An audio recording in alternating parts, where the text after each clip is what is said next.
Iran কিভাবে ইসরায়েলকে যুদ্ধে পিছনে ফেলে দিল তাই নিয়ে আজকে আমরা আলোচনা করব। আর ইরানের ব্যালিস্টিক মিসাইলের জুড়ে কিভাবে ইসরায়েল পিছিয়ে পড়লো তাই নিয়ে আজকে আমরা আলোচনা করব। আর এর মাঝে আমেরিকা কি করবে? ওরা কি ইসরায়েলের পাশে দাঁড়াবে নাকি নতুন কোনো খেলা শুরু করবে?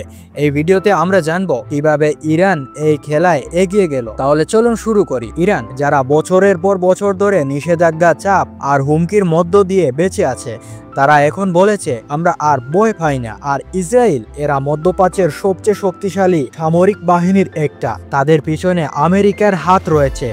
তাহলে কিভাবে ইরান এই খেলায় ইসরায়েলকে পিছিয়ে দিল? এটা শুধু মিসাইলের গল্প না, এটা সাহসেরও গল্প, পরিকল্পনার গল্প আর নিজের উপর ভরসা রাখার গল্প।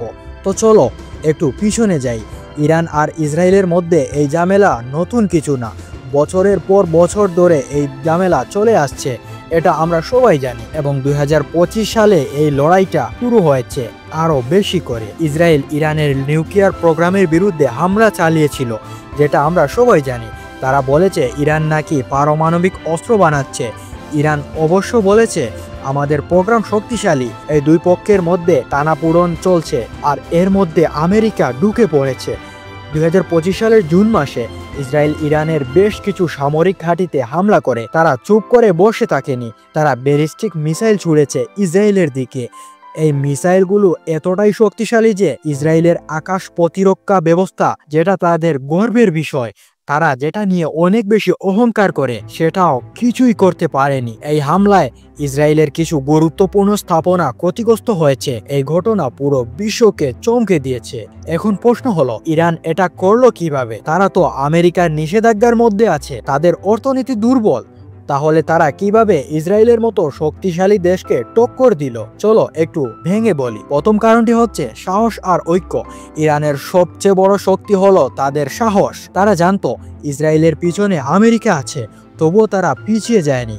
তাদের নেতারা, সেনাবাহিনী আর জনগণ একসাথে দাঁড়িয়েছে। এটা আমাদের বাংলাদেশের মুক্তিযুদ্ধের মতো, আমরাও তো একসাথে দাঁড়িয়েছিলাম। পরিকল্পনা আর প্রযুক্তি। ইরানের ব্যালিস্টিক মিসাইলগুলো তাদের নিজস্ব প্রযুক্তি, তারা বছরের পর বছর ধরে এগুলো তৈরি করেছে। এই মিসাইলগুলো এতটাই নিখুঁত যে ইসরায়েলের আকাশ প্রতিরক্ষা ব্যবস্থা কিছুই করতে পারেনি। কৌশলগত হামলা। ইরান যে শুধু মিসাইল ছুড়ছে তা নয়, তারা ঠিক জায়গায় মিসাইল ছুড়ছে। তারা ইসরায়েলের গুরুত্বপূর্ণ সামরিক ঘাঁটিতে হামলা করেছে। এটা আমাদের শিখায় জীবনের সঠিক জায়গায় শক্তি প্রয়োগ করতে হবে। ইরানের হামলার পর তাদের নেতারা জনগণের সামনে এসে বলেছে আমরা শক্তিশালী, আমরা জিতব। এটা জনগণকে মনোবল বাড়িয়ে দিয়েছে। এখন আসি আমেরিকার প্রসঙ্গে। ইরানের এই হামলার পর সবাই ভাবছিল আমেরিকা কি করবে, কারণ ইসরায়েল তাদের ঘনিষ্ঠ বন্ধু। আর আমেরিকার প্রেসিডেন্ট ডোনাল্ড ট্রাম্প তিনি তো জানিয়ে দিয়েছে তারা ইরানের 3টি নিউক্লিয়ার সাইটে হামলা করেছে। এই হামলাকে তারা বলেছে অপারেশন মিউনাইট হেমার। তিনি দাবি করেছেন ইরানের নিউক্লিয়ার প্রোগ্রাম ধ্বংস হয়ে গেছে। কিন্তু গল্পটা এখানেই শেষ নয়। ইরানের পররাষ্ট্রমন্ত্রী আব্বাস আগারচি বলেছেন এই হামলা তারা বিশ্বাসঘাতকতার মতো করেছে। তারা আমেরিকার বিরুদ্ধে চিরস্থায়ী পরিণতির হুমকি দিয়েছে। এর মানে কি? এর মানে এই যে এই লড়াই আরো জটিল হতে যাচ্ছে।